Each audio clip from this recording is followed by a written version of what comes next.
Hello my dear friend, मैं सुहेल एक बार फिर से आपके साथ क्लास 10th का साइंस लेकर। ठीक, तो देखते हैं क्या बनेगा। तो पहले हम सेकंड चैप्टर, पहले दो चैप्टर तो हमने पढ़ चुके थे।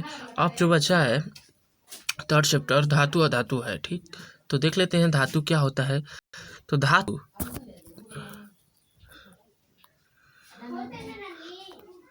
धातु जब कोई तत्व अपने परमाणु से इलेक्ट्रॉन त्यागने की प्रकृति रखता हो, अर्थात कोई भी एलिमेंट हो जो अपने परमाणु से क्या करे, इलेक्ट्रॉन त्यागे।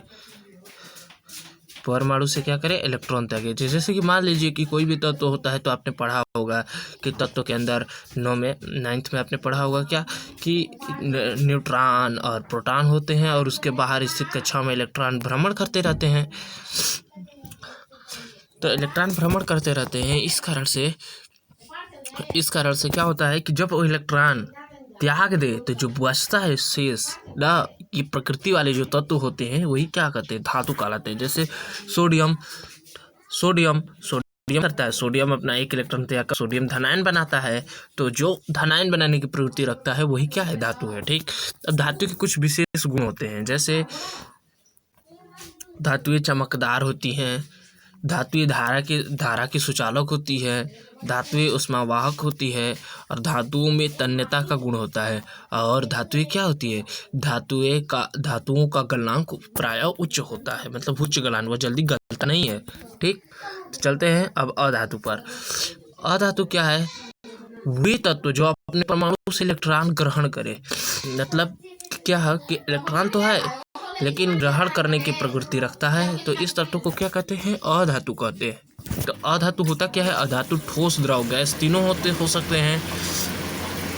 अधातु का गलनांक निम्न होता है और भी सारे जो इसके विपरीत होते हैं। ये धारा का कुचालक होता है, उष्मा वाहक नहीं होता, उष्मा का विक्षेपण, मतलब उष्मा को क्या करता है, ट्रांसपेरेंट करता है, कंट्रोल करता है। ठीक, तो अब नेक्स्ट देखते हैं। अब देखिए धातुओं के रासायनिक गुणधर्म होंगे। तो देखिए मान लीजिए धातु का दहन, अगर धातु को जलाया जाए, तो यदि कोई धातु को वायु में जलाई जाए तो उस वायु का धात्विक ऑक्साइड बनता है। जैसे मान लो कि Mg2 को O2 के साथ जलाया जाए तो क्या बना, मैग्नीशियम ऑक्साइड बना। तो क्या होगा, धातु के साथ कोई भी चीज़ कब जलती है, जब वह ऑक्सीजन के संपर्क में रहे। तो जब कोई भी चीज़ ऑक्सीजन के संपर्क में रहता है तो जलती है। तो तत्पश्चात हम ये कह सकते हैं कि धात्विक ऑक्साइड क्या होता है, बनता है। धातु दहन करने से धात्विक ऑक्साइड बनता है। अब जल से क्रिया, धातुएं जल से क्रिया करके धात्विक ऑक्साइड तथा हाइड्रोजन प्राप्त करता है। देखिए अगर मान लीजिए कि धातु को जब जल से क्रिया करे तो धात्विक ऑक्साइड तो बनता है और हाइड्रोजन बनता है। तो धात्विक ऑक्साइड फिर अगर जल से क्रिया कर ले, मान लीजिए तो बन रहा है, अगर फिर जल से क्रिया कर ले तो धात्विक हाइड्रोक्साइड बनता है। इसका एग्जाम्पल देख लेते हैं। जैसे मान लीजिए 2K है, H2O है, क्या बन रहा है, 2KOH बन जाता है और H2 निकल जाता है। और उष्मा का क्या होता है, उष्मा विक्षेपण होता है, उष्मा निकल जाता है।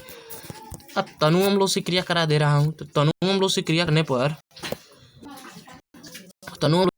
पर जानते हैं क्या निकलता है, हाइड्रोजन। तो तनु अम्लों से लिख लीजिएगा, तनु अम्ल जैसे जिंक धातु है, धातु अगर तनु अम्ल जैसे सोडियम क्लोराइड, इससे क्लियर करें तो क्या मिलेगा, सोडियम लवण मिलता है और हाइड्रोजन का निष्कासन होता है। तो ये है आपका कुछ। अब आगे आपको क्या पढ़ना है, आगे आपको सक्रियता श्रेणी और धात्विक किस प्रकार की प्रकृति रखते हैं, कैसे धनायन ऋणायन और ये सब आगे पढ़ना है। तो मिलते हैं नेक्स्ट वीडियो में, तब तक के लिए टेक केयर, बाय बाय।